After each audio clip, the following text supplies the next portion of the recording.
Porque a psicopatia em si, pessoal, tem pessoas que nascem psicopatas e tem pessoas que se transformam em psicopatas.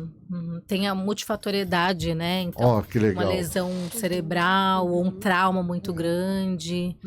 Hereditariedade também, Sim. né? Também. Tanto Tem que que tomar cuidado com isso, que você falou por último. Por quê? Porque é o seguinte... pode ser o bate-papo pro próximo. Ótimo, Boa. ótimo. Já E isso fica é uma pra pergunta bem, próxima. bem frequente, assim, a pessoa ela nasce psicopata ou não? E aí o que a psicologia fala hoje somos seres biopsicossociais. Ou Concordo. seja, tem a parte biológica, influência biológica, tem a parte psicológica e tem a parte social. Ou seja, algumas pessoas vão desenvolver mais pelo social, outras têm o fator hereditariedade, né? Então, assim, acho que depende de cada caso. Acho que não dá pra gente falar assim, sempre vai ser somente biológico, ou sempre vai ser fatorial. Acho que depende. Depende do contexto, como é criado, Exato. a primeira infância, como é que você sobreviveu, por exemplo. A minha esposa fala pra mim que eu sou um sobrevivente. Ela fala pra mim, você é um sobrevivente. Nossa. Ela fala. Você tem ideia, eu sou o mais bem-sucedido da família. Eu sou o mais bem-sucedido da família. Não é arrogância. Sim. Entendeu? Sim, sem dúvida. Então é uma coisa assim que eu vejo o que aconteceu com a vida deles, dos meus irmãos, por exemplo, é resultado do pai dele. Que eu não considero meu pai. Sim. Não considero. Então, o que acontece? É isso. Pessoal, Você traz até um exemplo em algum dos podcasts que eu assisti sobre o Pedrinho, pois não. né? Sim. O que tornou ele um psicopata. E aí eu acho que, se eu não estou enganada, houve uma lesão ainda na gestação. Houve uma lesão na gestação. Foi o seguinte, o pai é alcoólatra. A mãe, pessoas bem humildes mesmo. Numa discussão, na gestação, o pai efetuou um chute que acabou pegando o crânio do feto. Nossa. Tudo bem, deu à luz e assim por diante. O primeiro sinal que ele deu de maldade demasiado foi quando ele empurrou o primo numa máquina de moer cana. Por quê? Porque foi feita uma ressonância magnética dele, pelo menos a biografia fala isso. Uns estudos nele que a amígdala cerebral dele era achatada. Por quê? Porque a gente sabe que a amígdala cerebral, falando dentro da ciência, a amígdala cerebral, ela é responsável pelo reconhecimento das emoções, empatia, compaixão, estado de humor, sentimentos e assim por diante. Né? Ele não tem isso. Por isso que ele não tem empatia. Outra dica, a pessoa não tem empatia e compaixão, perigoso. Muito frio, perigoso. Red flag, né? Então o que acontece? Aí que surgiu tudo isso, o Pedrinho Matador. Só que o Pedrinho Matador, agora apareceu um escritor aí, que eu até respeito muito ele, e falou, é tudo mentira. Não é não. Não é não. Falar, ele era só de papo. Não é não. Agora é fácil falar quando ele ele não está presente. Né? Mas eu vou dizer uma coisa a vocês. O Pedrinho Matador, ele foi preso, quando ele foi preso, ele tinha 18, 19 anos, ele era desorganizado. Ele se tornou um psicopata organizado e serial killer dentro do cárcere. Dentro do cárcere. Só que quando você solta um indivíduo desse, acabou. Olha quantos anos ele ficou preso. Ele é o preso mais antigo. Ele sobreviveu a todas as rebeliões que houve nesse país. Pois é. O cara saiu, o cara não sabe o que é isso. Ele não sabe o que é isso. Para ele, na época, o telefone era de... Nossa. Então não deu outra. Foi mais de 20 anos, né, professor, que ele ficou? Ele ficou 40 e poucos anos preso. Muito tempo. Meu Deus. Ele tinha mais de 230 processos. Então não tem como, muita né? coisa. Agora me fala uma coisa. Como é que a gente pode utilizar isso dentro da psicologia? Uma coisa legal. A ciência. Sim. Justamente para você poder antecipar as coisas, ver a tristeza, fazer analogia. Por que daquela tristeza, por exemplo? Eu falo do meu amigo Adib, por exemplo. Eu mostro alegria. Eu falo do meu amigo Osmar, eu falo com alegria. Mas agora eu falo do seu Manuel, eu mostro tristeza, mostro aversão, mostro por quê. Há alguma coisa de ser investigado ali. É isso que eu quero mostrar para vocês. Tirar a linha de base, por exemplo, eu não sei se você tem filhos. Não. Eu sei que você não tem, Raíssa, mas quem sabe um dia, amanhã, vocês pensam nisso. Mas eu olho para minha filha e eu sempre falo para ela tem 15 anos. Falo para ela, você está sofrendo bullying? Está acontecendo uma coisa? Porque a linha de base do bullying é muito fácil. Eu sofri muito bullying. Eu não fui dotado de beleza. Eu sofri com bullying. Eu sofri. Só que o bullying a gente se defendia aqui. Sim. Hoje não dá para se defender assim. A pessoa, hoje, a vítima do bullying, o que acontece? Ela acaba encontrando um socorro na internet. Aí entra os caras que fazem o condicionamento para virar um assassino em massa. Sim. Entendeu? Então, o que acontece? O bullying é assim a linha de base. Ele sente, primeiro, medo, quando ele medo, depois ele sente constrangimento, um sentimento de constrangimento, depois ele sente raiva. Mas não é a raiva do autor, a raiva dele de não ter revidado. Aí, o que acontece? Ele volta para a tristeza. Você percebe que a vítima de bullying não entra em depressão. Ele não entra em depressão, vítima de bullying. Sabe por quê? Porque antes de chegar a depressão, ou possível depressão, chega a emoção, a aversão. Se chegou a aversão, chegou o sentimento de ódio. Aí você tem o ataque em massa. Nossa. Aí você tem o que aconteceu em Suzano. O que aconteceu em Columbine. O que aconteceu em Santa Catarina, que o cara saiu dando facada em bebê. E assim por diante. Sim. Então vocês, eu sou da opinião, me perdoem, me corrijam, mas eu sou da opinião que quem trabalha com a mente humana, com as emoções, tem que saber a ciência do Ekman. Sim. O Ekman, ele é psicólogo, PhD. Tudo bem, está quase 90 anos, mas, olha isso como é importante. Exato. Saber detectar. Qual que é a face do suicídio direto? Qual que é a face do suicídio indireto? Qual é a face da depressão? Eu sei falar para vocês qual é a face. Sim. Eu sei. Ô, professor, e até o senhor já até contou no curso casos de que o senhor conseguiu intervir ali em situações, o senhor foi chamado ali numa situação, e aí o senhor conseguiu intervir porque você viu ali raiva pré-ataque, por exemplo, né? Sim. No caso de um sniper, Sim, eu tenho um áudio que deve estar até no nosso site, um áudio do que na época era major, hoje ele é coronel, o Racote, onde ele manda uma mensagem de WhatsApp para nós, agradecendo ao Instituto por estar salvando mais uma vez a vida. Nossa, que legal. Salvando mais uma vez, por quê? Porque eu já dei treinamento para snipers. Você é sniper? Não, eu não sou sniper. Eu dou treinamento da ciência da microexpressão. Por quê? Se você vê a aversão na face do indivíduo, do agressor, se você vê a raiva pré-ataque, esquece. Na minha opinião, o que eu aprendi, esquece. Não tem negociação. Eu mandei um vídeo para a Raíssa de um sniper que foi treinado por mim, onde ele abate um agressor de uma mulher. Que ele identificou ali na hora. Ele identificou. Ele E ia deu o comando, baseada... não tinha como. Agora, se a pessoa mostrar raiva controlada, medo e tristeza, dá para salvar.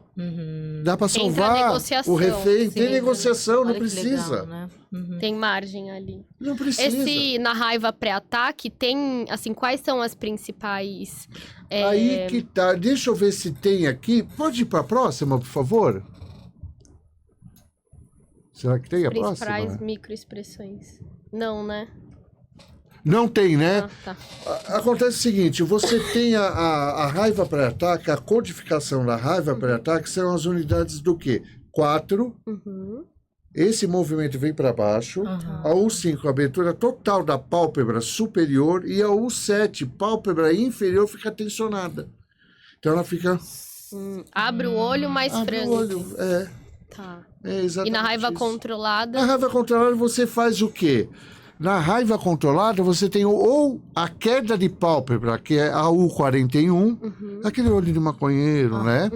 Ou o estreitamento das pálpebras, que é o quê? Vamos imaginar o seguinte, eu tô na praia, tirei o óculos escuro e eu forço a visão. É o estreitamento. Então não tem como você ser contrariado numa análise, mas faça com ética, respeito. Sim. Né? É aquilo que eu falo para os meus alunos, falo mesmo. Na hora que você for detectar pessoas, não leve o julgamento junto. Porque o nosso cérebro ele tem uma mania muito estranha. O que ele faz? Ele olha para uma pessoa, na hora ele vai detectar aí 10 mil milésimos de segundo, alguma coisa assim. Ele detecta se aquilo pode te trazer ameaça ou não. Instinto de sobrevivência ativadíssimo. No cérebro reptiliano. Parabéns, é exatamente isso. Se aquele companheiro vai me machucar ou aquela companheira vai me machucar. Se no início de um namoro, por exemplo. Sim. Então o cérebro ele faz o julgamento. Só que eu vou ser bem sério, eu treino isso todo dia. Por quê? Porque na hora que você vai fazer um trabalho, você tem que estar, sem julgamento. Sem julgamento. E outra coisa, no meu trabalho hoje, eu escolho o que eu quero fazer. Eu escolho. É um caso de pedofilia, por exemplo. Se eu não conversar com a pessoa que está sendo acusada, eu não pego o caso. É um caso de assédio sexual. Se eu não conversar com a mulher que foi assediada, eu não pego o caso. Porque eu preciso saber se ela está mentindo ou não. E outra coisa, eu confio na minha codificação, eu confio no meu trabalho. Que foi pelo meu trabalho que eu como do meu suor, como diz biblicamente. Sim. Eu não faço outra coisa na vida a não ler, a não fazer curso, a não desenvolver trabalhos de consultoria. É isso, a minha vida é essa. Eu sou uma pessoa privilegiada. Por isso que eu agradeço aquele animal que me criou, que hoje eu tenho uma profissão. Hoje, se você perguntar para mim, você quer ser delegado de polícia? Não. Não quero. O que me basta é a minha profissão. Acabou. Agora, se achar assim, você pega no pé da sua filha? Não. Você pega no pé da sua esposa? Não. Não pego. Eu sei o meu lugar.